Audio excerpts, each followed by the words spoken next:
ब्राह्मण परीक्षा लेने पर आया तो भृगु, तपोबल पर आया तो कपिल मुनि, धर्म को बचाने पर आया तो शंकराचार्य, संगठित करने पर आया तो केशव बलिराम हेडगेवार, संघर्ष करने पर आया तो विनायक राव सावरकर, नेतृत्व करने पर आया तो अटल बिहारी वाजपेयी, और निराश हुआ तो नाथूराम गोडसे।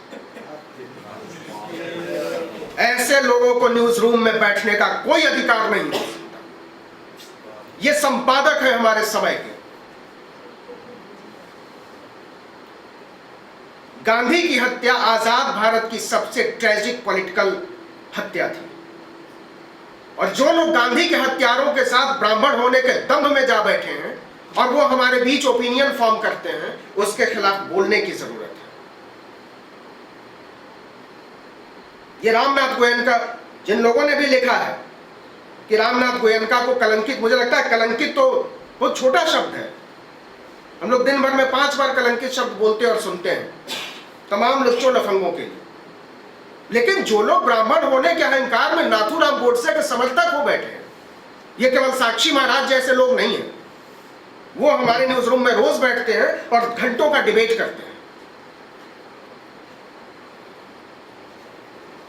इसके लिए मैं चित्रा त्रिपाठी की भर्त्सना करता हूं और या उनके संपादकों पर छोड़ता हूं कि ऐसे लोगों को न्यूज रूम में होने का क्या अधिकार होना चाहिए।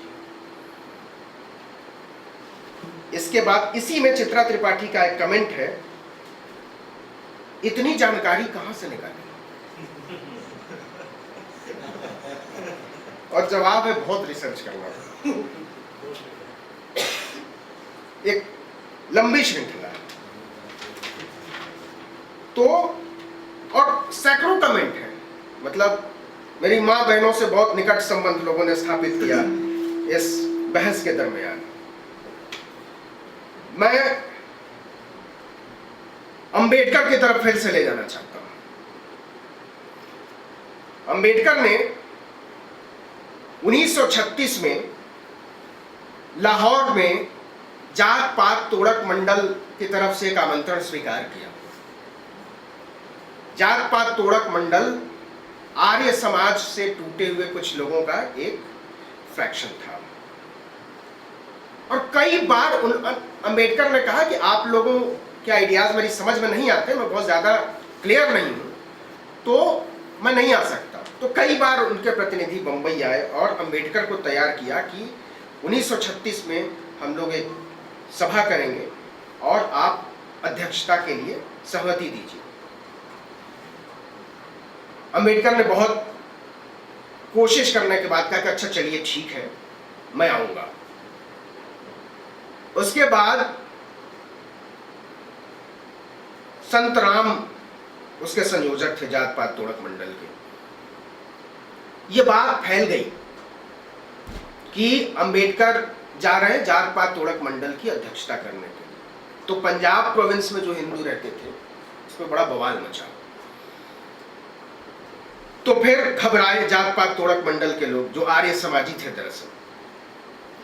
उन्होंने कहा कि आप अपना अध्यक्षीय भाषण लिख कर लीजिए। तो जो अध्यक्षीय भाषण उन्होंने लिखा, उसकी एक लाइन मैं कोट करता हूं कि वेद और शास्त्र फालतू किस्म की किताबें हैं, इसमें न तो पवित्र होने जैसी कोई बात है और न इसका कोई वैज्ञानिक आधार है। और उसमें लंबी चीजें थीं। उसमें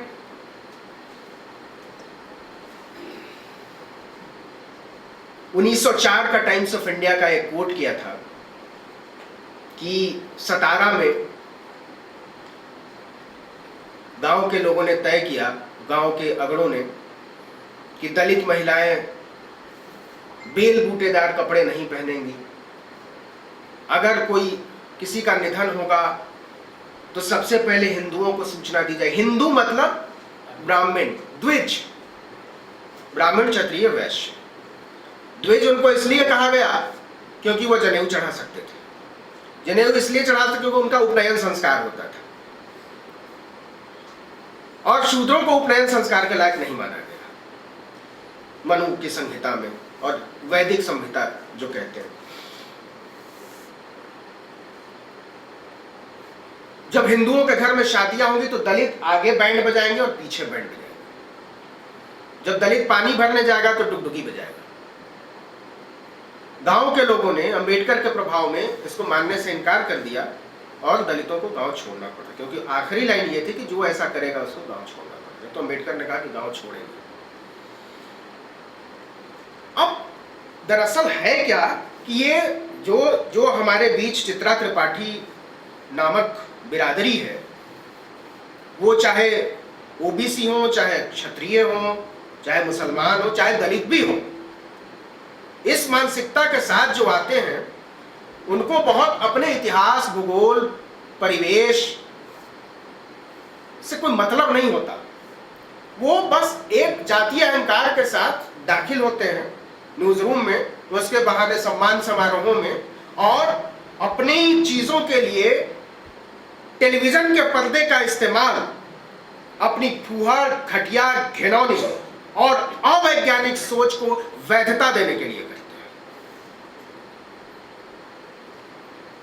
तो हुआ ये कि जात पात तोड़क मंडल ने, जिसने 100 रुपए का चेक भेजा था कि आप अपने अध्यक्षीय भाषण की 1000 प्रतियां छपवा कर हमको भेज दीजिए, जात पात तोड़क मंडल ने कहा कि बहुत गर्मी है, हम इसको नहीं करने जा रहे। बहुत गर्मी है, इतनी गर्मी में हम लोग यहां बैठे हैं। तो इस पृष्ठभूमि से निकलकर देश जहां आता है, मैं मनु, हालांकि हम सब लोगों ने मनुस्मृति को देखा, लेकिन वो कितना अमानवीय है, और इसके बावजूद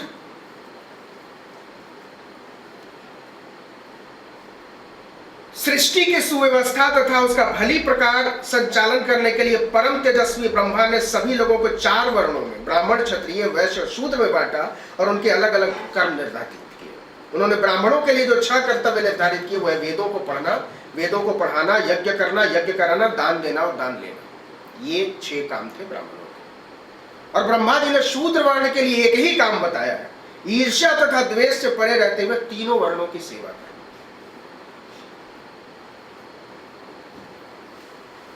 जिसके मुख से बोले गए मंत्रों से पृथ्वी, अंतरिक्ष और देवलोकों में निवास करने वाले देवता सदैव अपना हव्य और पितरगण अपना काव्य पाते हैं, ऐसे परोपकारी ब्राह्मण से श्रेष्ठ प्राणी और कौन हो सकता है। ये है वो गर्व के आधार। पृथ्वी आदि 5 महाभूतों में प्राणधारी जीव सर्वश्रेष्ठ है। प्राणियों में वो जीव श्रेष्ठ है जो बुद्धि से काम करते हैं। इन बुद्धिमान प्राणियों में मनुष्य श्रेष्ठ है, और सभी मनुष्यों की तुलना में ब्राह्मण सर्वश्रेष्ठ है। ब्राह्मण का नाम मंगल सूचक शब्द से युक्त होना चाहिए। ये कैसे होगा? जैसे शिव पूजन, हरि प्रसाद, जगन्नाथ, ऐसे।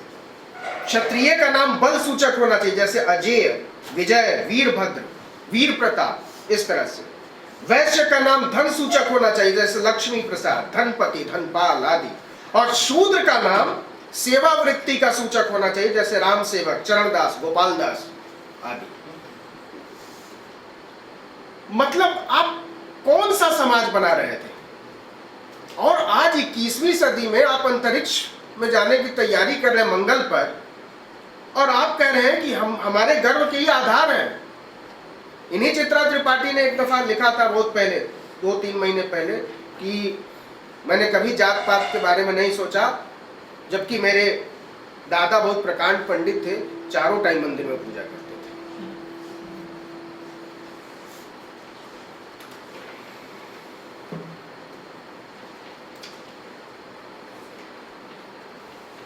दरअसल जिस आधार पर चित्रा त्रिपाठी कह रही हैं कि उन्हें ब्राह्मण होने पर गर्व है, मैं तो कहता हूं ब्राह्मणवाद में शूद्रों की नहीं, स्त्रियों की ही कोई जगह नहीं। ब्राह्मणवाद में औरतें हैं कहां?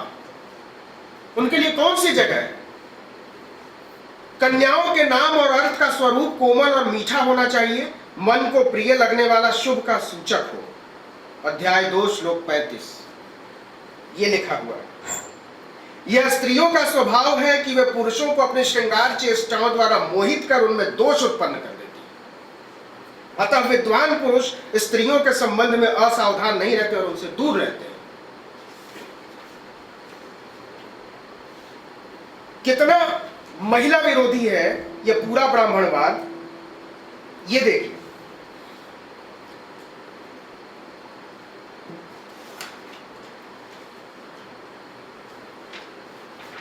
स्त्री चाहे बालिका हो, युवती हो या वृद्धा, उसे अपने घर में कभी स्वयं कोई काम अपनी इच्छा से नहीं करना चाहिए। उसे बचपन में अपने पिता के अधीन, युवा होने पर पति के अधीन और पति की मृत्यु के पश्चात पुत्र के अधीन रहना चाहिए। इनसे अलग होने वाली स्त्री अपने दोनों कुलों को कलंकित कर डालती है। लड़की का यह धर्म है कि उसका पिता या पिता के आदेश से जिस भी पुरुष से विवाह हुआ जीवन भर उसकी सेवा करे, क्योंकि इसी में उसका लोक और परलोक सुरक्षित है। पतिव्रता नारी को चरित्रहीन, कामी तथा गुणों से रहित पति की भी सेवा करते रहनी चाहिए, उसे देवता समान समझना चाहिए। पति चाहे स्त्री को बेच दे या उसका परित्याग कर दे, किंतु वह उसकी पत्नी ही कहलाती है। उसे अपने आलसी, नशेड़ी अथवा प्रताड़ित करने वाले पति की भी सेवा करनी चाहिए।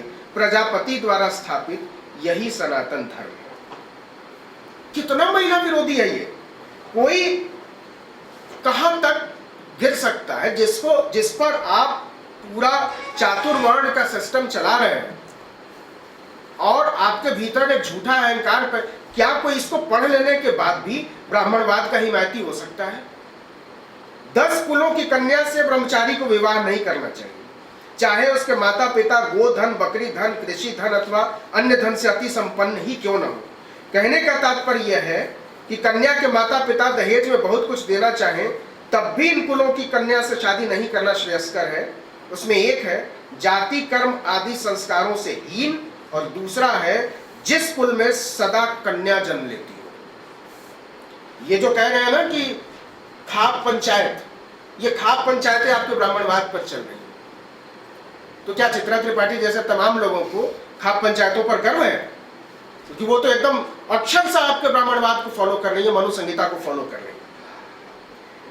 बड़ी मजे की बात है, ज्ञानमान व्यक्ति को निम्न प्रकार की कन्याओं से भी शादी नहीं करनी चाहिए।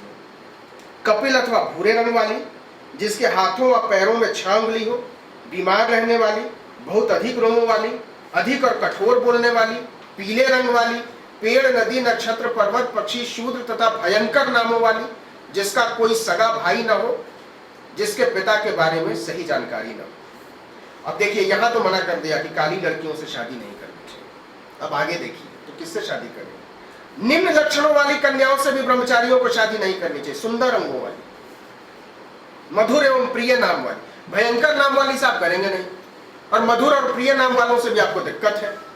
पतले रोमों से युक्त, सुंदर व चमकीले बालों वाली।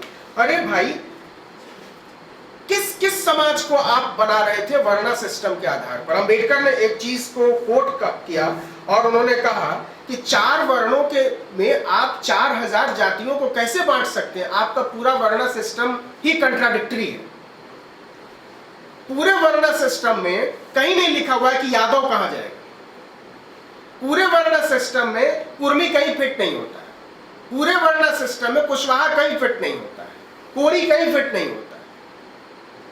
मतलब अगर आपने कर्म के आधार पर नहीं, अगर आपने वर्ण के आधार पर बनाया है तो हजारों वर्ण ऐसे हैं जिनका आपके लिए कोई एग्जिस्टेंस ही नहीं था। अब ये सब लोग कह रहे हैं कि हमारा एग्जिस्टेंस है, बहुत पहले से था, लेकिन अब असर्ट कर रहे हैं। दिक्कत वहां नहीं है जहां से ये सोच आती है। दिक्कत ये है कि अब वर्ण सिस्टम को चैलेंज करने वाले लोग न्यूज रूम में, वर्ण सिस्टम को चैलेंज करने वाले लोग सड़कों पर, वर्ण सिस्टम को चैलेंज करने वाले लोग सियासत में, समाज में अपने अधिकारों को लेकर जागरूक हो। खलबली इसलिए मचती है, खलबली इसलिए नहीं मचती है कि कोई नवीन कुमार 4 लाइन लिख देगा, कोई पंकज श्रीवास्तव कहीं सड़क पर बोल देगा, कोई अभिषेक श्रीवास्तव कुछ कर देगा, कोई मृत्युंजय राय कहीं कुछ करेगा। खलबली ये है, ये डराने की कोशिश है। ये भर भर के गालियां ये कह रहे हैं कि हम आपको असर्ट नहीं करने देंगे, आपको छोड़ना होगा, आपको ये जिद छोड़नी होगी और आपको मानना होगा कि हम श्रेष्ठ हैं।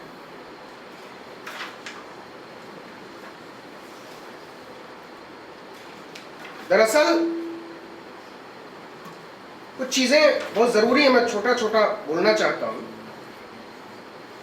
बहुत होशियारी के साथ ब्राह्मणों ने अपने आप को सारी जिम्मेदारियों, सारी सजाओं से मुक्त कर लिया और सारी मौज मस्ती के लिए अपने आप को एक वैधता दी। लिखा है कि सभी वर्णों की स्त्रियां रक्षा योग्य होती हैं, अर्थात उनकी पवित्रता बलात् कलंकित नहीं करनी चाहिए, लेकिन कोई ऐसा करे तो ब्राह्मण के अतिरिक्त तीनों वर्णों के लोगों को मृत्यु दंड देना चाहिए। मतलब ब्राह्मण का बलात्कार माफ है। यदि नीच वर्ण का पुरुष उच्च वर्ण की कन्या के साथ शारीरिक संबंध बनाता है तो उसे मृत्यु दंड मिलना चाहिए। जो वैश्य क्षत्रिय रक्षित ब्राह्मणी के साथ संबंध बनाते हैं उन्हें वही सजा मिलनी चाहिए जो शूद्र को मिलती है, या फिर उन दोनों को चटाई में लपेटकर आग में फेंक देना चाहिए। सवाल और कोई महिलाओं की स्थिति और शूद्र, और उसको मैं आज के संदर्भ में कहूं तो दलित, तो स्त्रियों की स्थिति दलितों से भी बदतर है। आपके वेदों में वेद तो इतना कंफ्यूज्ड है जिसका कोई हिसाब किताब नहीं।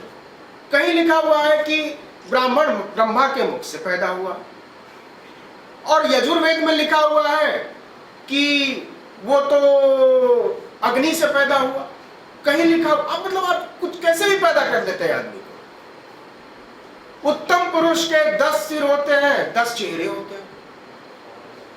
कौन सा विज्ञान है ये? और आप कहते हैं कि इसको मानिए, इसकी मानिए ही नहीं, इसकी पूजा कीजिए, और हमको इसी आधार पर श्रेष्ठ मानिए। हम श्रेष्ठ नहीं मानेंगे आपको। श्राद्ध में भोजन के उपरांत जो मूर्ख अपना जूठन भोजन शूद्र को देता है वह काल सूत्र नाम के नरक में जाता है, जहां उसे उल्टा लटकाया जाता है। मतलब ब्राह्मण का जूठा भी शूद्र खा लेगा तो नरक में जाएगा, इतना पवित्र होता है ब्राह्मणों का देहांत हो जाने पर उसकी शव यात्रा हेतु ब्राह्मण ही उपलब्ध न हो तो उसके शव को शूद्र द्वारा कदापि नहीं उठाना चाहिए, नहीं तो स्वर्ग गमन में बाधा होती है। कुछ चीजें हैं जो हमको समझने की जरूरत है, और हमको इसलिए भी समझने की जरूरत है क्योंकि जिस तरह, अब मैं आजकल आपको मालूम होगा उत्तराखंड में अभी तरुण विजय को बहुत पीटा है लोगों ने।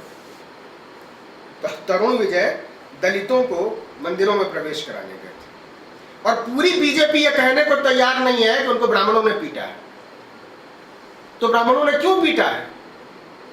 आप कह रहे हैं कि हम जाति व्यवस्था में यकीन नहीं करते, और आज की तारीख में भी अगर कोई ऐसा करने की कोशिश करता है, मंदिरों में घुसने की कोशिश करता है, तो आप शनि छोड़ दीजिए, गांव के साधारण मंदिर में नहीं घुसने देता। और पूरी बीजेपी ने तरुण विजय को डिसोन कर दिया, कहीं चर्चा ही नहीं की।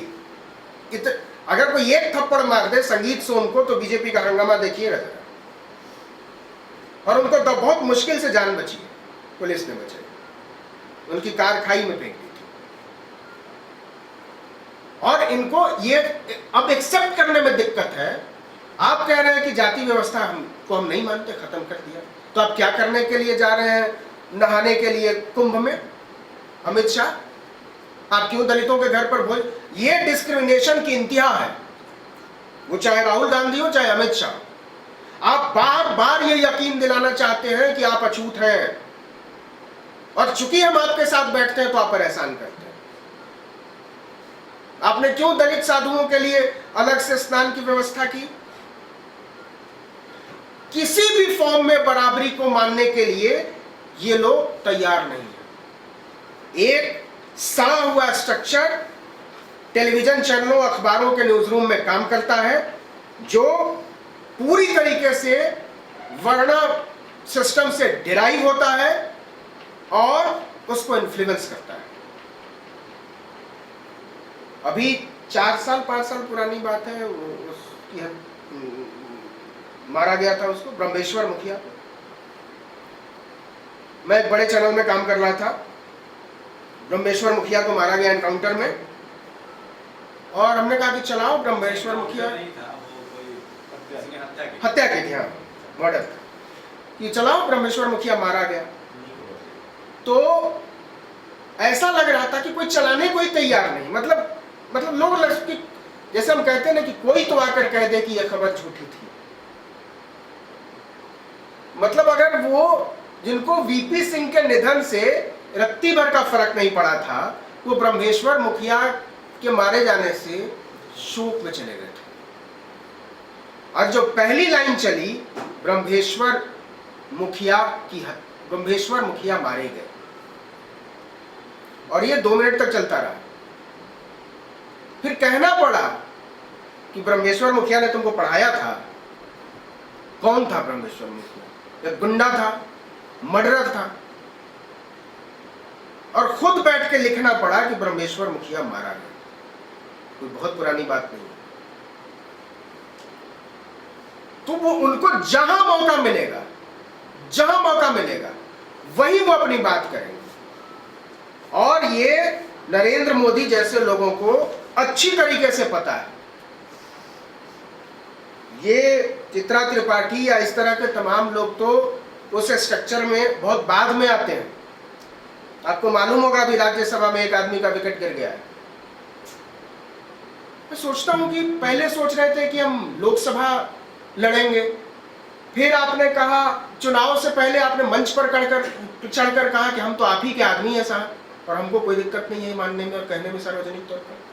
फिर जब हरियाणा में विधानसभा के चुनाव होने लगे तो आपने कहा कि सोचा कि विधानसभा ही मिल जाए। अब राज्यसभा के चुनाव होने वाले हैं, मतलब वोटिंग है, तो अब राज्यसभा के लिए आस बांध कर बैठ गए। अब तो उपराष्ट्रपति का बचा।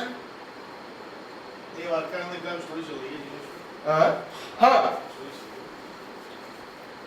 और अगर दिक्कत यह है कि अगर कोई इंडिविजुअल कैपेसिटी में, हम सब लोग इंडिविजुअल कैपेसिटी में काम कर रहे हैं, अगर कोई इंडिविजुअल कैपेसिटी में भी इस कास्टिस्ट और फासिस्ट स्ट्रक्चर में फिट नहीं होता है तो उसको लोग आउटकास्ट करते हैं, उसको लोग देखना नहीं पसंद करते, बदतमीजी करते हैं, और आपको मुस्कुराते रहना पड़ता है। ये एक खतरनाक स्थिति है जो बनाई जा रही है। आपको क्या लगता है कि चित्रा त्रिपाठी का ना आना यहां कोई विचित्र घटना है? नहीं। अगर 50 लोगों ने मुझसे पूछा है इस बहस के बारे में, तो 49 लोगों ने कहा है कि नहीं, वो नहीं आएंगे, क्योंकि उनको या उन जैसे तमाम लोगों को अपनी वास्तविक स्थिति पता है। चोट उनकी वास्तविक स्थिति पर किए जाने की जरूरत है।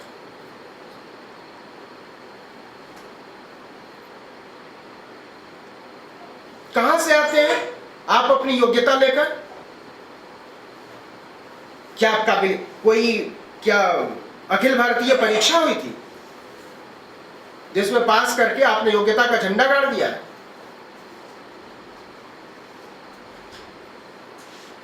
जो मैंने उसके पढ़ी में लिखा था कि लोग देखें कि रेगुलेटेड टेम्परेचर, रेगुलेटेड सवाल और रेगुलेटेड माहौल से बाहर निकलते हैं अपने समय के पत्रकार तो किस तरह की बातें करते हैं, और ये लोग बेनकाब हो जाने से डरते हैं। इन लोगों को अच्छी तरह मालूम है कि बाहर सड़क पर कौन है और न्यूज रूम में कौन है। न्यूज रूम की पोजीशन को ये लोग एंजॉय करते हैं और सड़कों पर लोगों का चेहरा देखना पसंद नहीं करते। ये कभी भी हेल्दी डिबेट के लिए तैयार नहीं होंगे ऐसे लोग। कभी भी एक हेल्दी डिबेट को कोऑर्डिनेट करने के लिए हेल्दी माइंडसेट के लोगों को पसंद नहीं करेंगे। ये अचानक नहीं है रामदेव जैसे लोगों का उभार। कोई भी चैनल देख लीजिए, हर एक चैनल का हेडलाइन का स्पॉन्सर रामदेव है।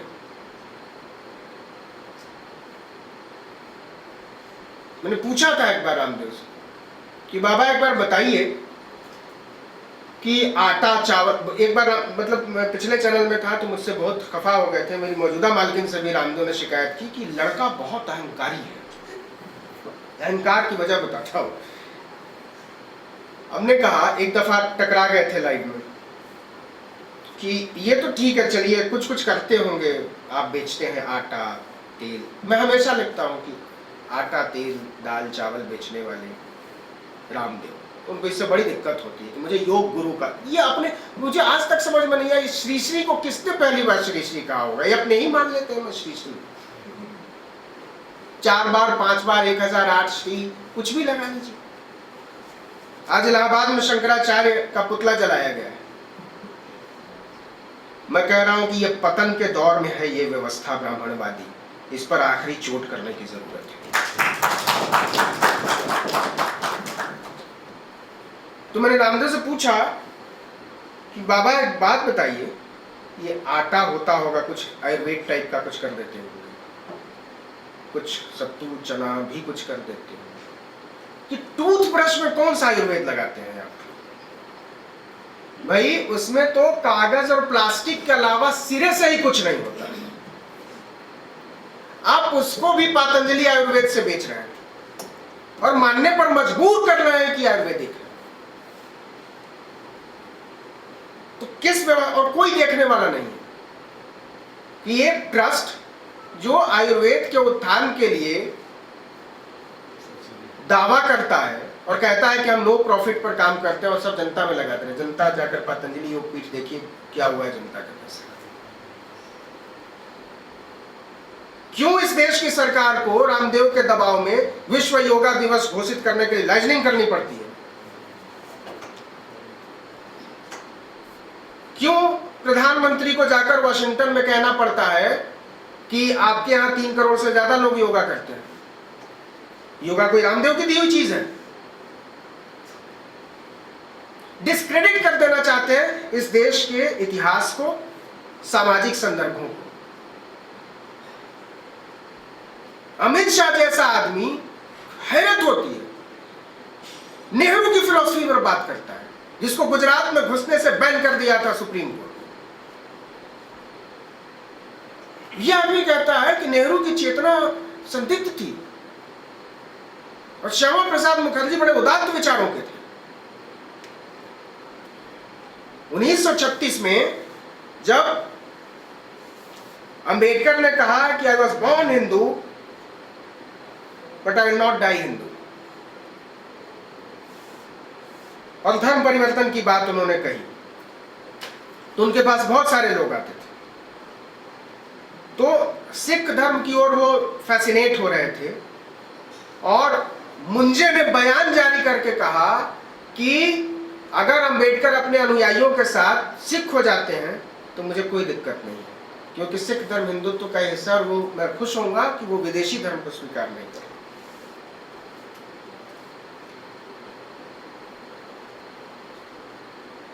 किसी भी कीमत पर गांधी के साथ अंबेडकर का झगड़ा ही इसी बात पर था कि हम आपके वर्णा सिस्टम, आपका हिंदुत्व वर्णा सिस्टम से आजाद होगा नहीं।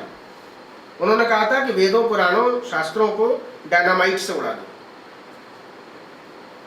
हैरत है कि तब तो आरटीआई नहीं था, अभिव्यक्ति की आजादी जैसी कोई चीज नहीं थी, अंग्रेजों की हुकूमत थी, लेकिन एक आदमी बोल रहा था कि वेदों पुराणों शास्त्रों को डायनामाइट से उड़ा दो और लोग सुन रहे थे।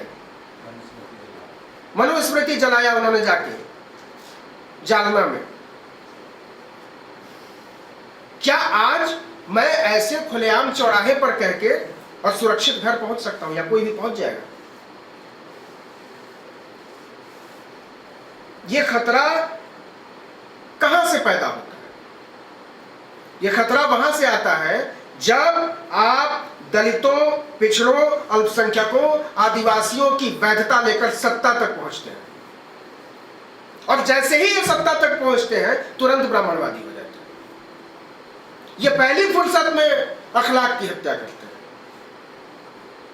ये पहली फुर्सत में छत्तीसगढ़ के गांव उजाड़ते हैं, ये पहली फुर्सत में नियामगिरी से आदिवासियों को उजाड़ते हैं। सवाल सिर्फ छोटे प्रश्नों का नहीं है, इसको संकुचित दायरे में देखने की जरूरत नहीं है।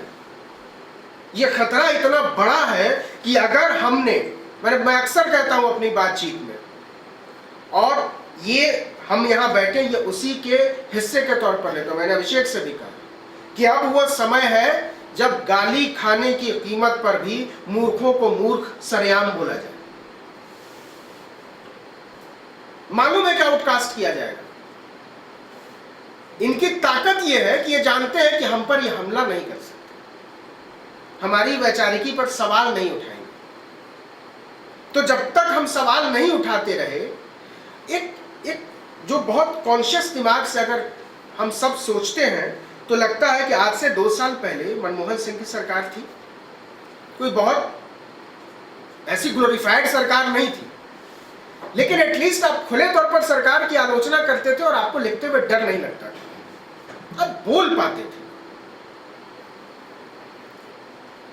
अब हिम्मत नहीं पड़ती, और अगर आपने लिख दिया तो वो किसी मास मीडिया के प्लेटफॉर्म पर वैसे का वैसे रिफ्लेक्ट हो जाएगा, इसकी गारंटी कोई नहीं लेता।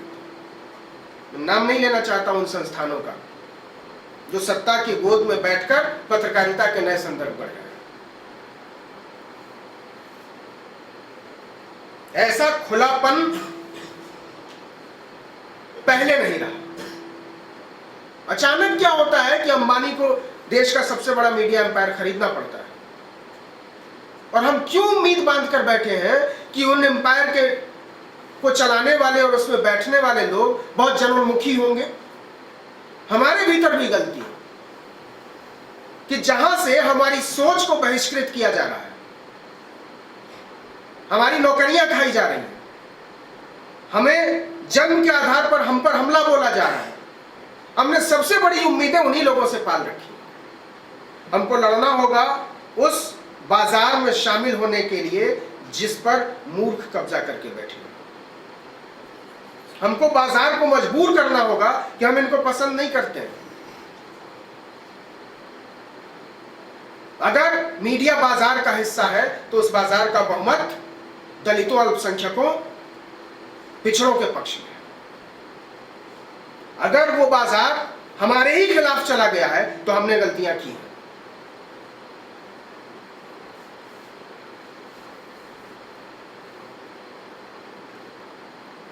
हमें सबक लेना होगा, हमें सोचना होगा, समझना होगा, और संगठित तौर पर उन साजिशों के खिलाफ पूरी शक्ति के साथ आवाज उठानी होगी जो हमारी समझदारी को दोयम दर्जे का समझते हैं। एक बार फिर से आप सभी का यहां आने के लिए मैं अपनी तरफ से शुक्रिया अदा करता हूं, और नाथूराम गोडसे की प्रशंसा, गांधी के हत्यारे के ब्राह्मण होने पर गर्व जाहिर करने के लिए, उस पोस्ट को लाइक करने के लिए, उस पर हामी भरने के लिए, कमेंट करने के लिए मैं चित्रा त्रिपाठी की निंदा करता हूं, और ये उनके संपादकों पर छोड़ता हूं कि ऐसे लोग अहम पदों पर कब तक बैठे रहें। आपका बहुत बहुत धन्यवाद।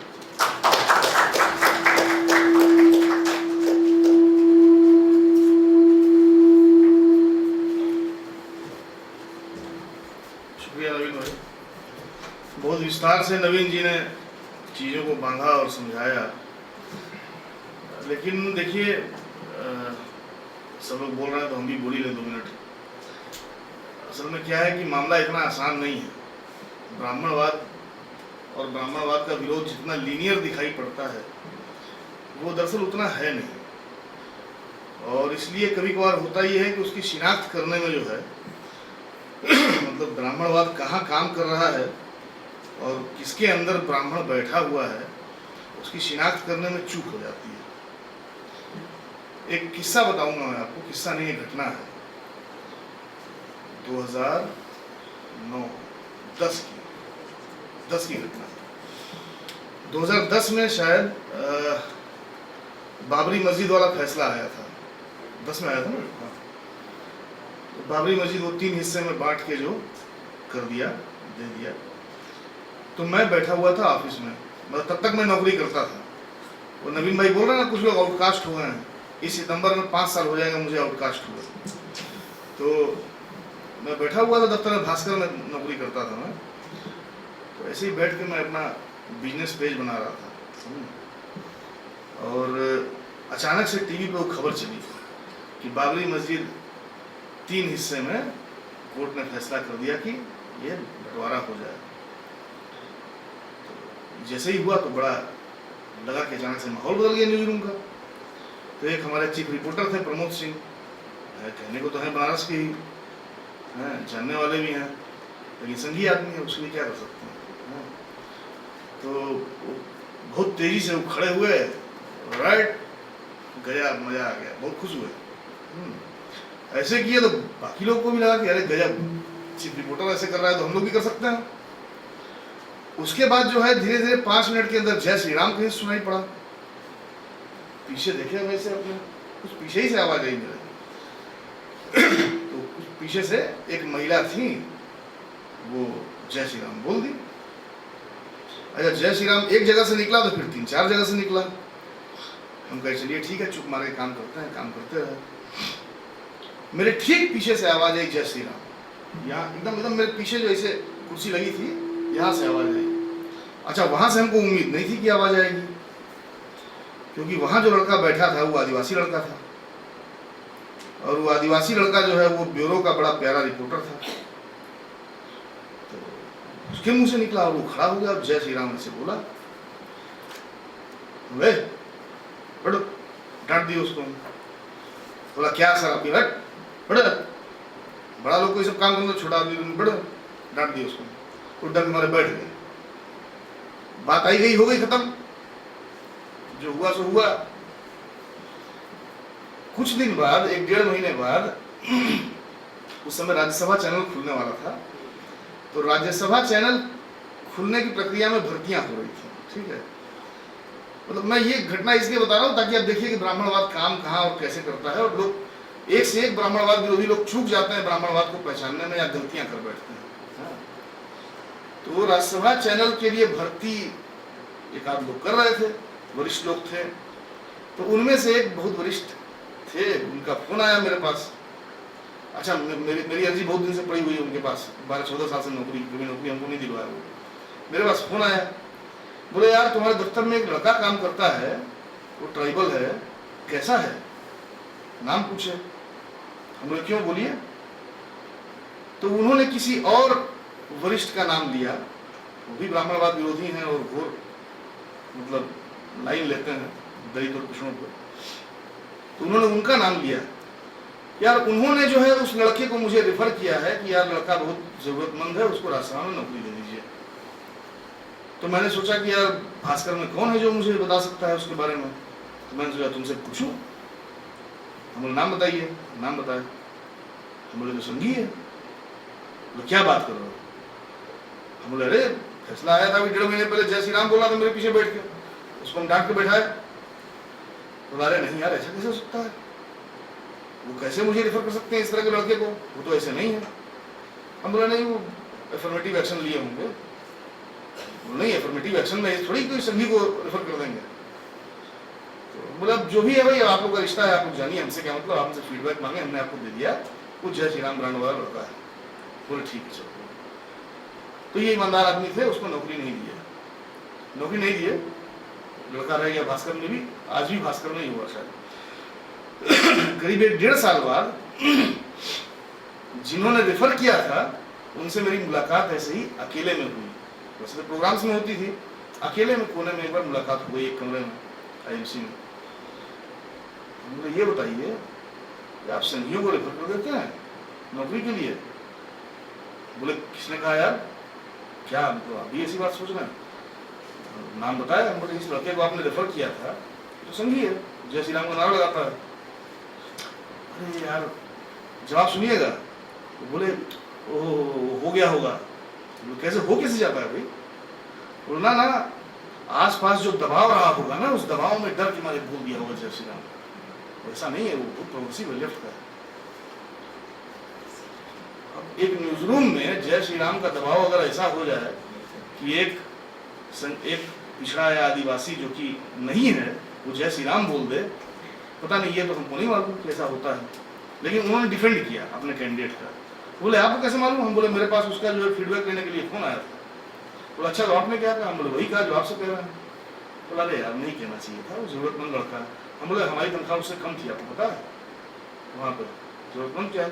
नहीं, बैकग्राउंड उसका ठीक नहीं है, नौकरी मिल जाती है उसको आसान हो तो अच्छा रहता। चलिए खैर कोई बात नहीं। ये क्या हुआ देखिए, दो लोग जिन्होंने रेफर किया और जिन्होंने मुझसे फीडबैक लिया, ये दो लोग बहुत जाने माने पत्रकार हैं, बहुत वरिष्ठ लोग हैं, और दोनों लोग ब्राह्मणवाद के खिलाफ बहुत जम के लिखते हैं।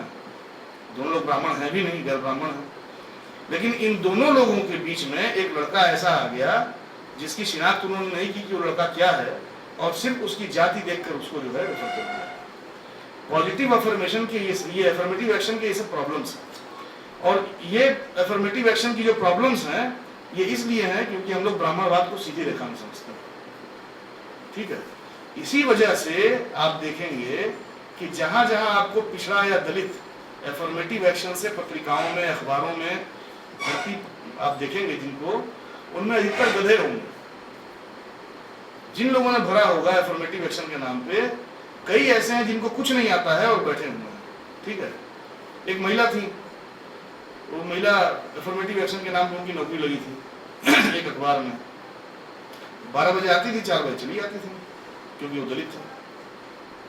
ये कोई बात थोड़ी होता है, ये होता है।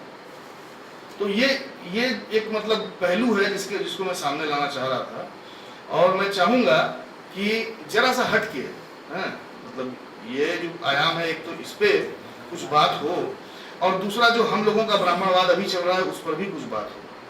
हम लोगों का ब्राह्मणवाद मतलब कि यहाँ पे तकरीबन एक विचार के लोग बैठे हैं, कोई असहमति नहीं है मुझे लगता है, क्योंकि आए हैं तो जाहिर सी बात है नवीन भाई को बुलाने पे ही आए हैं। तो तकरीबन एक विचार के 20 लोग मिलके एक दूसरे विचार की महिला का आखेट करने में, सामूहिक आखेट करने के लिए बैठे थे। ये एक दूसरे किस्म का ब्राह्मणवाद है, ये वैचारिक ब्राह्मणवाद है। मैं और कुछ नहीं कह रहा हूँ इस पे, लेकिन हमें ये भी सोचना चाहिए कि वो अगर बहस से भागते हैं तो क्यों भागते हैं। नहीं सर, एक बात है, मैंने एक बात रखी है।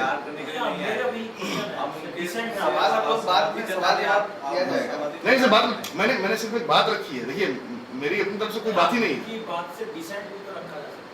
बिल्कुल हम लोग आपस में बात करेंगे बाद में ना। मतलब ये मैंने कहा कि ये एक आयाम हो सकता है, क्योंकि मुझे कई लोगों ने कहा कि जो ऑफ द रिकॉर्ड मुझे जो आए रिस्पॉन्सेज पिछले 10 दिन में कि यार आप लोग एक महिला को जो है सब लोग घेर के जो है बदनाम करने में लगे हैं, इस तरह की बातें आई। ठीक है, उन लोगों ने कहा जो लोग सीरियस हैं और ब्राह्मणवाद विरोधी हैं, और कहा कि इसकी कोई जरूरत नहीं थी, क्योंकि जानते हैं आप कि ब्राह्मणवाद को पुश करने के लिए कोई आदमी किसी मीटिंग में आएगा नहीं, और सब जानते हैं कि नहीं आएंगी वो। ठीक है, तो ये एक बात मैं कह रहा हूँ कि जो वैचारिक ब्राह्मणवाद है इस पर भी बात हो कि एक विचारधारा के लोग जो है एक तरह का गुट बना के और दूसरी विचारधारा के आदमी की मॉब लिंचिंग करने को तैयार रहते हैं, ये कितना डेमोक्रेटिक है, कितना सही है, इस पर भी बात हो। और इन दोनों आयामों पे, जो पहले मैंने घटना सुनाई और ये जो मैंने एक बात कही, इन दोनों पर जरा सा खुल के पंकज भाई अपनी बात रखें, हमारे वरिष्ठ हैं, और उसके बाद हम लोग ओपन सेशन में बात करेंगे।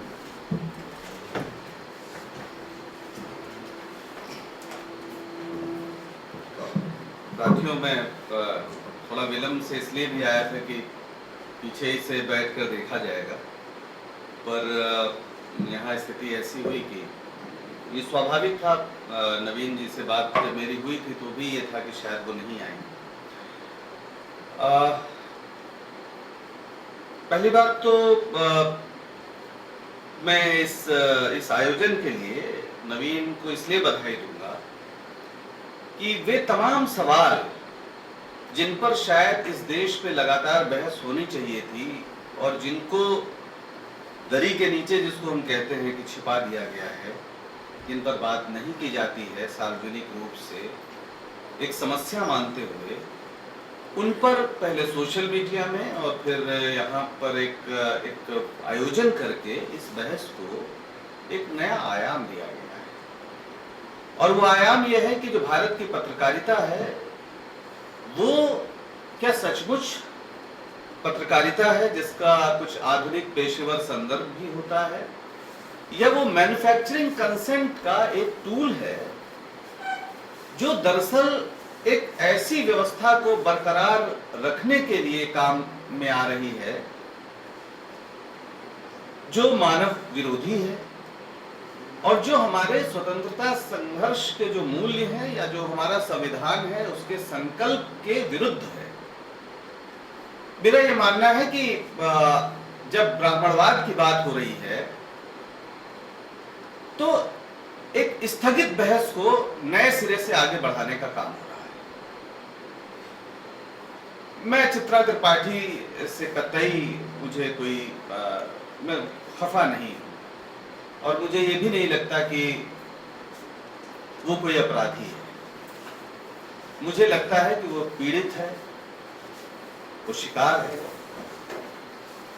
वो उस स्थिति में है जहां गुलाम गुलामी को इस कदर पसंद करते हैं कि उन्हें आजादी का मोल और मूल्य समझ नहीं आता, जिसके लिए कहा जाता है स्लेव चीयर्स फॉर स्लेवरी।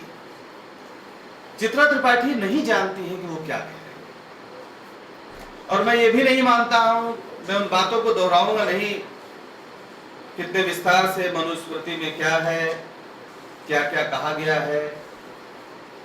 नवीन ने बड़े विस्तार से रखा है, मैं उस पर नहीं बात करूंगा। सिर्फ एक बात की कि यादव हो या उर्मी हो, इन सब की जगह तय है। जो भी श्रम करता है वो शूद्र है, उस पर कोई बहस नहीं।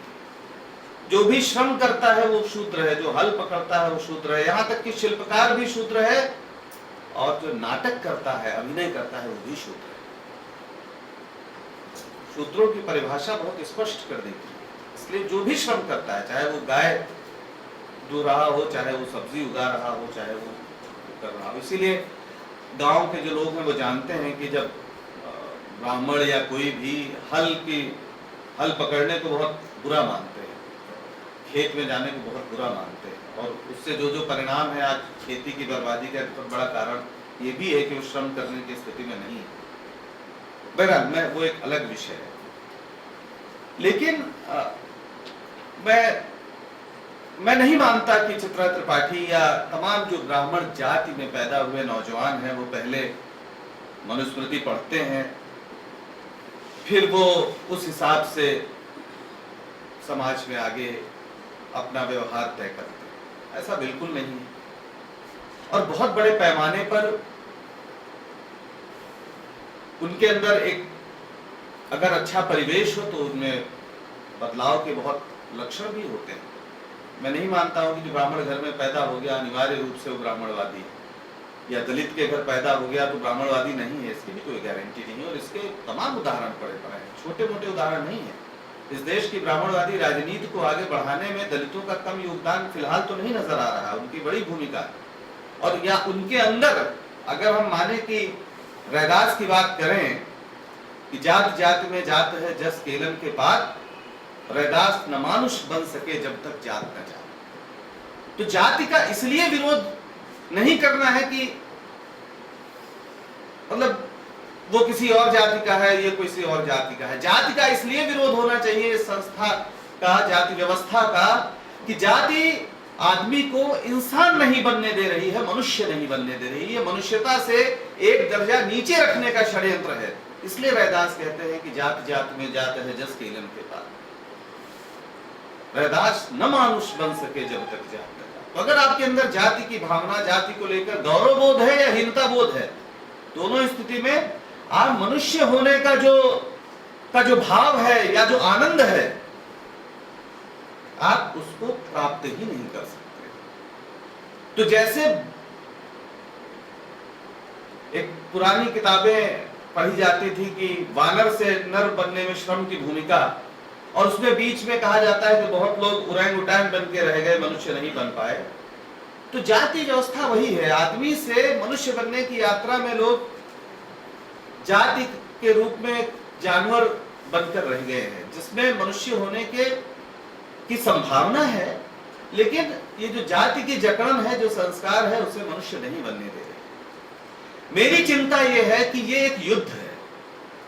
भारत के स्वतंत्रता आंदोलन के पहले, डॉक्टर अंबेडकर के पहले, कबीर और रैदास के समय या बुद्ध ने, तमाम लोगों ने मनुष्य और मनुष्य की बराबरी की बात तो की, लेकिन ये भारतीय संविधान है जिसने एक व्यवस्था के रूप में ये मनवाया कि ये ही चलेगा। आदमी आदमी बराबर है, ये सिर्फ एक किसी की कही हुई कुछ अच्छी बात नहीं है, बल्कि इस देश का संकल्प है। और इसलिए जो भारत का संविधान है इस लिहाज से सबसे महत्वपूर्ण है। और इसलिए डॉक्टर अंबेडकर की जो डिबेट है वो इस देश को आधुनिक, इस देश को सच्चे मायने में लोकतांत्रिक और इस देश को सच्चे मायने में जिसको कहते हैं कि मनुष्यता पर गर्व करने वाला देश बनाने की राह में सबसे महत्वपूर्ण वो पड़ाव है। दिक्कत क्या हुई है कि आजादी के बाद वो बहस स्थगित हो गई। हमने लोकतंत्र को मान लिया कि बंदों को गिना करते हैं, तौला नहीं करती है। जमहूरियत वो तर्ज हुकूमत है कि जिसमें बंदों को गिना करते हैं, तौला नहीं करती। इकबाल ने कहा था और बड़े तंज में कहा था, यानी वो इस बात की तकलीफ में थे कि अब तो सब बराबर है, तो किसी विद्वान आदमी का कोई मतलब नहीं है। लेकिन इसका एक दूसरा अर्थ है कि हमारी राजनीतिक व्यवस्था ने भी ये मान लिया कि अगर लोगों को भीड़ के रूप में या गिनती के रूप में आप इकट्ठा करें और उन्हें अपनी ओर ले आए तो आप सत्ता प्राप्त कर लेंगे। और जब मनुष्य को गिनती में रिड्यूस कर दिया जाता है तो उसका क्या परिणाम होता है, रोहित वेमुला के उस पत्र में है, अगर आप सब, जिसमें वो कहता है कि मतलब मेरी क्या आइडेंटिटी है, मैं गिनती में तब्दील हो गया। और ये जो कार्यभार था कि आपको जाति व्यवस्था या ब्राह्मणवाद, जिसको हम एक दार्शनिक स्तर पे जिसका सूत्रीकरण किया गया है कि ब्राह्मणवाद को नष्ट करना है, तभी इस देश में शूद्रों को, स्त्रियों को या मेहनत कशों को आजादी संभव है। उस लड़ाई को पूरी तरह स्थगित करके ये मान लिया गया कि जाति जब है ही है और अगर उन्हीं के नेताओं को अपने साथ मिला लो तो हम लोकतंत्र में कुछ परम्यूटेशन कॉम्बिनेशन करके सत्ता प्राप्त कर लेंगे। और ये बहुत समय तक पहले कांग्रेस करती रही, जिसने नए आधार पर, नए वैचारिक आधार पर कांग्रेसी होने का मतलब जो हो सकता था उसको भुला दिया और ब्राह्मण, दलित, मुसलमान का एक कॉम्बिनेशन बनाया। धीरे धीरे जो पिछले दिनों, पिछले 20-25 साल में हो रहा है कि जो डॉक्टर अंबेडकर का सर्वाधिक नाम ले रहे हैं, खुल के कहें बहुजन समाज पार्टी या इस तरह के लोग, किसी के एजेंडे में जाति समाप्त करना नहीं है। जाति उन्मूलन का या जो लेख है, जो सबसे ज्यादा उद्वेलित करता है, सबसे क्रांतिकारी पाठ है जो, वो पाठ डॉक्टर अंबेडकर की राह पर चलने वाले राजनीतिक दलों का हेतु नहीं है। वो कभी नहीं कहते कि हमें जाति खत्म करना है, वो ये कहते हैं कि हमें जातियों को संगठित करना है। ऐसा भी नहीं है कि दलितों के अंदर या जो उनके हिसाब से दलित पिछड़े हैं उनके अंदर जाति विभेद खत्म करना है, वो भी नहीं चाहते, क्योंकि उससे उनका काम मुश्किल हो जाएगा। क्योंकि फिर उन्हें नए आधार पर, नए वैचारिक आधार पर लोगों को ट्रेन करना पड़ेगा और तब लोग क्वेश्चन करना सीख जाएंगे। डॉक्टर अंबेडकर की मूर्ति पूजने से दिक्कत नहीं है, लेकिन डॉक्टर अंबेडकर को पढ़ने से दिक्कत हो सकती है। लोग सवाल करेंगे तो मुश्किल हो जाएगा, और ये कोई नहीं चाहता।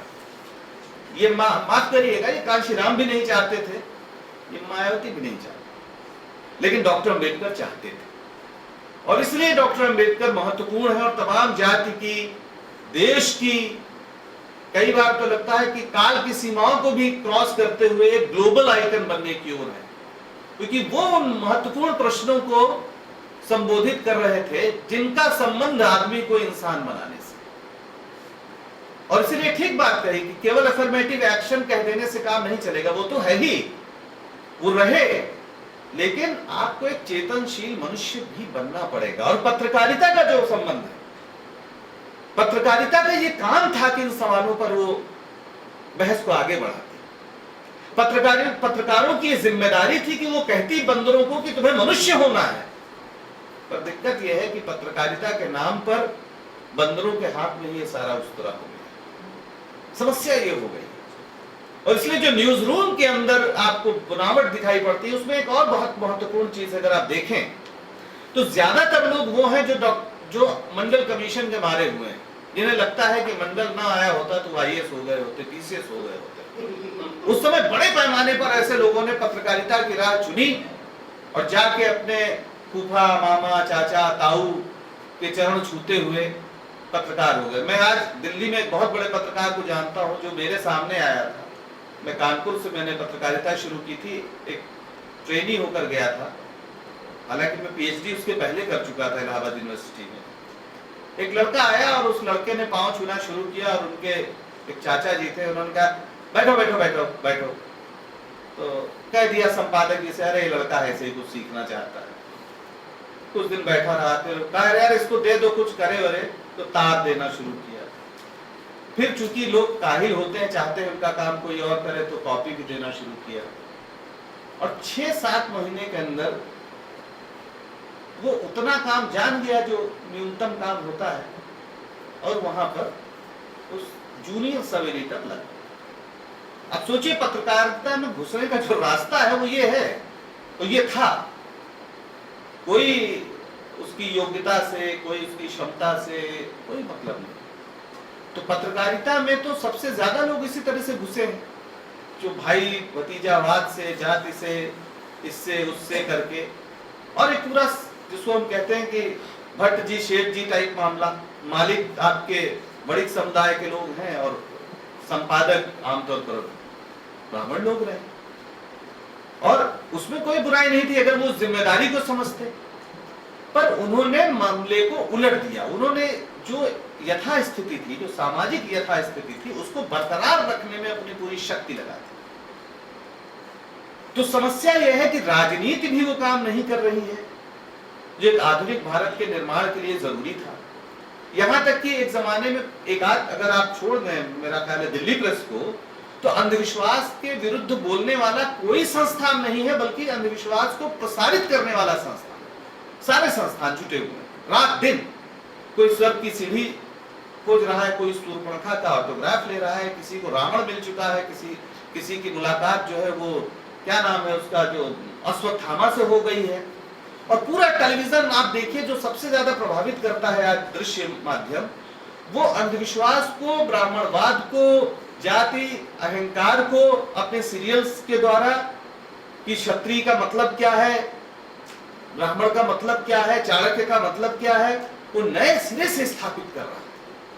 पूरी जो आधुनिकतम तकनीकी है वो एक आउटडेटेड, जो अनसाइंटिफिक और मानव द्रोही व्यवस्था को सैद्धांतिक आधार देने में जुटी हुई है, जबकि उसका काम उसको नष्ट करने के, उसका काम था कि वो उसको नष्ट करने में अपनी भूमिका अदा करे। तो पत्रकारिता इस लिहाज से एक संकट में आज है कि अगर वहां पर चित्रा त्रिपाठी, ये तमाम ऐसे लोग जो इन संस्कारों से भरे पूरे हैं, और वो सिर्फ यूं ही नहीं है कि वो सिर्फ संस्कारों से भरे पूरे हैं, वो उस राजनीति के साथ भी अनिवार्य रूप से खड़े हैं जो इस देश में एक स्थायी रूप से दक्षिणपंथी प्रभाव पैदा करना चाहती है। तो ये राजनीतिक मसला भी है, ये सिर्फ मसला सैद्धांतिक नहीं है। आपको कोई नहीं मिलेगा ऐसे में जो बीजेपी का समर्थक ना हो, शायद ही, मतलब मुझे तो नहीं लगता है कि ऐसा कोई होगा। वो ब्राह्मणवाद पर बहस करने की हिम्मत शायद यहां नहीं जुटा पा रहे हैं, जैसे अभिषेक ने कहा कि वो आते या नहीं आते, क्यों नहीं आते हमें सोचना चाहिए, लेकिन वो बहस कर रहे हैं। मैंने अपने जीवन के पहले 30 वर्ष में परशुराम जयंती का नाम नहीं सुना। आज देश के तमाम इलाकों में परशुराम जयंती मनाई जा रही है, परशुराम के नाम पर संगठन बन रहे हैं, और अफसोस ये है कि परशुराम के नाम पर छुट्टी देने वालों में होड़ लगी कौन? मुलायम और मायावती। पहली बार कांग्रेस के जमाने में भी गई उत्तर प्रदेश में, और शायद बीजेपी ने भी परशुराम जयंती पर छुट्टी नहीं दी थी, छुट्टी इन्होंने शुरू की। तो ब्राह्मणवाद को स्थापित करने में जो कहते हैं कि हम दक्षिणपंथी संगठन नहीं है, दूसरे किस्म की राजनीति का संगठन कर रहे हैं, उनकी भूमिका भी आप देख लीजिए। तो कहीं ना कहीं पूरे देश का जो अर्थतंत्र है, पूरे देश का जो सामाजिक व्यवस्था है, उसको चुनौती देने की अगर आपके अंदर कोई भरी पूरी परिकल्पना नहीं है, क्योंकि आप डॉक्टर अम्बेडकर की जाति तोड़ो की बात अगर कर भी लें, अगर उनके राजकीय समाजवाद की बात नहीं करेंगे तो आप अधूरा है, नहीं कर पाएंगे कुछ। और जब वो राजकीय समाजवाद की बात करते हैं तो इसका मतलब वो आर्थिक विभेद को खत्म करने वाले उपकरण की बात कर रहे हैं। और ये जो न्यू लिबरल इकोनॉमी है वो जिस तरीके से गरीब को गरीब और अमीर को अमीर बना रही है, अगर वो आपकी चिंता के बाहर है तो आप ब्राह्मणवाद से भी नहीं लड़ सकते। दिक्कत क्या है कि पूरा ये जो हमारा पूरी पत्रकारिता है और उसका जो नेतृत्व ऐसे लोगों के हाथों में है, वो इन सवालों पे बहस करना तो दूर, ये सवाल सामने आ ना पाए इसके लिए रात दिन जुटे। कल मैं राज्यसभा टीवी पे एक पैनल में था, वहां एक बड़े पत्रकार, उनका मैं नाम ले सकता हूं क्योंकि सबके सामने उन्होंने कहा, वो शैलेश जी वो भी थे। तो हमने ऐसे कहा कि कितना अंधविश्वास फैला रहे हैं ये वो, तो कहा रे भाई, अरुण पुरी ने आज तक के दफ्तर में कई बार कहा कि एस्ट्रोलॉजी बंद करो, ये जर्नलिज्म नहीं है। तो हमारे संपादकों ने कहा कि टीआरपी गिर जाएगी, तो हम नहीं जानते। तो लाला को तो पैसा चाहिए, वो इसका रिस्क नहीं लेगा। लेकिन वो कौन संपादक हैं जो बिना एस्ट्रोलॉजी के टीआरपी नहीं ला सकते? मैं जिस चैनल में था IBN 7 आप जानते हैं, उसमें पिछले 1.5-2 साल में बहुत उथल पुथल हुई, और जो सज्जन आए थे वहां पर,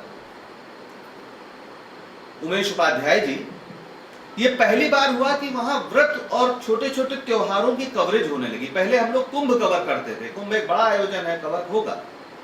वो माघ मेला कवर कराया उन्होंने, और एक लड़का वहां 30 दिन रहा, और हर दिन छोटे छोटे जो पूजा पाठ होते कि आज फलानी एकादशी है तो फलाना वो है तो फलाना व्रत है। और वो क्या करती थी लड़की, वो एक लड़की थी, जाहिर है लड़की भेजेंगे, वो एक पंडित जी को पकड़ लेती थी, और उससे चूंकि आधा घंटा भरना होता था शो को, तो पंडित जी विधिवत उस पूजा को कराते थे कि अब तुम ये रखो, अब तुम ऐसे करो, अब तुम वैसे करो, अब ये मंत्र पढ़ो। तो वो पूरे आधे घंटे के कार्यक्रम में, यानी जो लोग जानते भी नहीं जिन व्रतों को और जिन तिथियों को, लगातार 30 दिन उसका प्रसारण।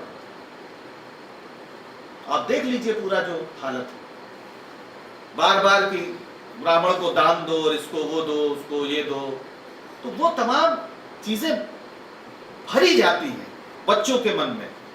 और वो तभी कोई क्षत्रिय का लड़का जो है अब मिलते ही मारपीट क्यों करता है? अरे बचपन से सुना है कि बरस 18 क्षत्रिय जीवे होके आगे जिए सियार, तो क्यों सियार बनेगा? मरेगा था, मतलब उसके बचपन में ही ये भरा हुआ है कि उसे तो मरना ही है ना भाई। 18 साल के ऊपर क्षत्रिय नहीं जीता, सियार जीता है। तो उसकी हर कोशिश होती है कि हर चौराहे पे मारपीट करो कि किसी से क्षत्रिय हो जाओ। उसका क्या दोष है? दिक्कत हमारे देश की राजनीतिक व्यवस्था में है खास तौर पर, जिसको इन पॉलिटिकल डिबेट्स को, आप कल्पना करिए कि अगर मायावती इस प्रश्न को आगे बढ़ाती, बाकी को तो छोड़ दीजिए, कि जाति को खत्म करना है और तमाम जो जाति है शूद्रों की, वो कम से कम अपने बीच जाति भेद खत्म कर दे, तो क्या असर इस देश में पड़ता है? एक कितनी बड़ी रेखा खींची जा सकती है। लेकिन वो नहीं करेंगे क्योंकि मुश्किल होगा, क्योंकि जब भी आप इस दिशा में ले जाएंगे, रिनायसा है, लोग सवाल करेंगे, और फिर सवाल वहीं तक थोड़ी करेंगे, फिर आपसे भी करेंगे। ये नहीं चाहते। तो नए किस्म के भेंटों, नए किस्म की ये गोलबंदी है, और अफसोस यह है कि पत्रकारिता इसका टूल है। हम लोग क्या कर सकते हैं? हमारे पास क्या साधन है? सौभाग्य से, भाग्य को ना भी माने, संयोग से हमारे पास एक टूल है सोशल मीडिया का, और हम देख रहे हैं कि इन बहसों को करके सोशल मीडिया के जरिए, ये जो बहस खड़ी हुई है सोशल मीडिया के जरिए है सामने। तो जब तक सोशल मीडिया पे कोई प्रतिबंध नहीं लगता है, हमें लगता है इसका इस्तेमाल करके इन बहसों को और तीखा करने की जरूरत है। और नवीन कुमार ने जो जाने शुरुआत कर दी है, इसको और बड़े प्लेटफॉर्म पे ले जाए और बताया जाए, खुलकर बताया जाए कि ब्राह्मणवाद का मतलब क्या है। मुझे उन लोगों पर वाकई तरस आता है जो कहते हैं कि सारा ज्ञान ब्राह्मण के पास है, वो ब्राह्मणवाद का अर्थ नहीं जानते, उसको सिर्फ ब्राह्मण जाति में पैदा होने से लगा देते हैं। उन्हें लगता है कि हमको गाली दी जा रही है। ब्राह्मणवाद कहते ही किसी तिवारी जी को, शुक्ला जी को, उनको लगता है कि हमको गाली दी जा रही है। तो जो ये जाति के प्रश्न है और इस सांप्रदायिकता से भी बहुत सीधे जुड़े हुए, इसलिए मैं बार बार कह रहा हूं कि इसके राजनीतिक विषय को भी समझने की जरूरत है। अभी एक बहुत बड़े संपादक है हिमाचल में, अमर उजाला के, दयाशंकर शुक्ल सागर, वैसे वो बड़े पढ़ाकू बनते हैं, लेकिन बड़ा बुरा लगता है उनको ब्राह्मणवाद पे। और अभी उन्होंने एक फेसबुक पे पोस्ट की कि भाई गरीब मुसलमानों को दाल रोटी दे दो साहब, ताकि वो फ्रिज में गोमांस न रखें। कितनी करुणा है इसमें। लेकिन वो कह क्या रहे हैं ऐसे समय जब एक अखलाक के हत्यारों को बचाने की कोशिश की जा रही है, तो बड़े करीने से एक बात कह रहे हैं जिसमें स्थापित है कि अखलाक ने तो काटा ही था। तो वो सिर्फ जाति का प्रश्न, संप्रदाय के प्रश्न से और कहीं न कहीं सावरकर के हिंदुत्व के प्रश्न से जुड़ा है, जो अंततः एक ब्राह्मणवादी राज बनाने की कोशिश है, जिसको कि डॉक्टर अम्बेडकर ने कहा कि अगर हिंदू राज बन जाता है तो इससे बड़ी विपत्ति और ये कुछ हो नहीं सकती, ये लोकतंत्र के विरुद्ध है, मनुष्यता के विरुद्ध। तो आप लोगों से कम आग्रह है कि पता नहीं कहां नौकरी मिले या कौन कहां नौकरी कर रहा है, लेकिन सोशल मीडिया का इस्तेमाल करके इस बहस को उस तरह की बहस नहीं जिसपे कटुता आगे रहे, बल्कि वाकई संवाद की जरूरत है। और मुझे लगता है चित्रा त्रिपाठी से भी संवाद किया जाए, उन्हें बताया जाए